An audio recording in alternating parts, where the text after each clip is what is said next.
Hi అండి, అందరికీ నమస్తే. ఏం చేస్తున్నారు? నేనైతే ఇంకా వర్క్ స్టార్ట్ అయితే చేయలేదండి. నైట్ నిమజ్జనం అయ్యేసరికి లేట్ అయింది. ఇవాళ కూడా కొంచెం పని చేత కావట్లేదు. అయితే మీకు ఏంటి అంటే ఒక చిన్న స్టోరీ చెప్దామని ఇవాళ వీడియో తీస్తున్నానండి. ఏంటి స్టోరీ అంటే, ఒక కాలేజీలో లెక్చరర్ వచ్చి ఒక అమ్మాయిని లేపారండి. ఆ అమ్మాయికి ఆల్రెడీ మ్యారేజ్ అయింది, 5 years బాగున్నాడు. అయితే లేపి ఏం చేసిందంటే, నీకు నచ్చిన ఒక 30 పేర్లు రాయమ్మా, మీకు నచ్చిన పేర్లు అని అంటే ఆమె బోర్డు మీద 30 పేర్లు రాసింది. రాసిన తర్వాత లెక్చరర్ ఏం చేశారంటే, అమ్మ ఒక 3 పేర్లు తీసేయమని అడిగారు. సరే సార్ సరే మేడం తీసేస్తాను. 3 పేర్లు ఫ్రెండ్స్ తీసేసింది. ఫ్రెండ్స్ తీసేసినాక మళ్ళీ ఒక 5 నెంబర్స్ నీకు నచ్చని తీయమని అంటే మళ్ళీ 5 నెంబర్స్ నచ్చని తీసేసింది. అలా తీసేసుకుంటా వెళ్ళేసరికి 4 పేర్లు మాత్రమే మిగిలాయండి. ఆ 4 ఎవరు? తన భర్త, తన కొడుకు, తన తల్లి, తండ్రి.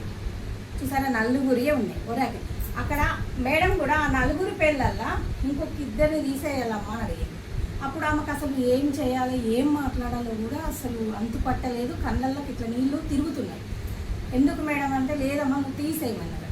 సరే అని ఆమె ఏం చేసింది, తల్లిదండ్రినే తీసేసిందండి. ఆమె లైఫ్లో తల్లిదండ్రులు 2 పేర్లు తీసేసింది.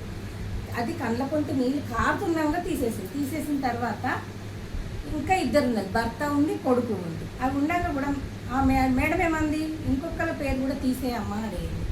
ఎందుకు మేడం అంటే, లేదమ్మా తీసేయి అన్నాడు. తీసేయనగానే అసలు ఆమెకు ఏం చేయాలి, ఏంటిది అనేది ఆ క్లాస్ మొత్తం నిశ్శబ్దం అయిపోయింది. అసలు అక్కడ ఏంటిది సిచ్యువేషన్, ఏం తీసేస్తుంది ఆమె అన్న ఆలోచనలు అందరూ పడిపోయారు. ఆమె ఏం చేసింది, సరే అని ఆమె కొడుకు పేరే తీసేసుకుందండి. ఆమె మాతృత్వాన్ని కొడుకు పేరు తీసేసింది, భర్తకు సపోర్ట్ చేసిన తర్వాత మేడం ఏమని, సరే అమ్మ వెళ్ళి నీ కుర్చీలో కూర్చోపో అని పంపించేశాక తర్వాత మేడం ఆమె దగ్గరికి వెళ్ళి ఏం చేసిందంటే, ఎందుకమ్మా నీ భర్త పేరు మెన్షన్ చేసినావు, అందరికీ తీసేసినావు అంటే, నాకంటే ముందు పోయేటోళ్ళు నా తల్లిదండ్రి, నా కొడుకు తన పెళ్ళైతే భార్యతో వెళ్ళిపోయేటోడు నా కొడుకు, జీవితాంతం ఉండేది నా భర్తే, అందుకే నేను భర్తకు సపోర్ట్ చేసిన అని చెప్పేసిందండి. చూసారు కదా ఎలా ఉందో. నాకైతే కళ్ళకు నీళ్ళు వచ్చేసినాయి. ఈ వీడియో ఇట్లా నచ్చితే కామెంట్లో దీని గురించి పెట్టండి. ఈ కామెంట్లో మాత్రం మీకు ఎట్లా అనిపించింది అన్న విషయం నాకు కామెంట్లో పెట్టండి. ఓకేనా ఫ్రెండ్స్, మరి బాయ్.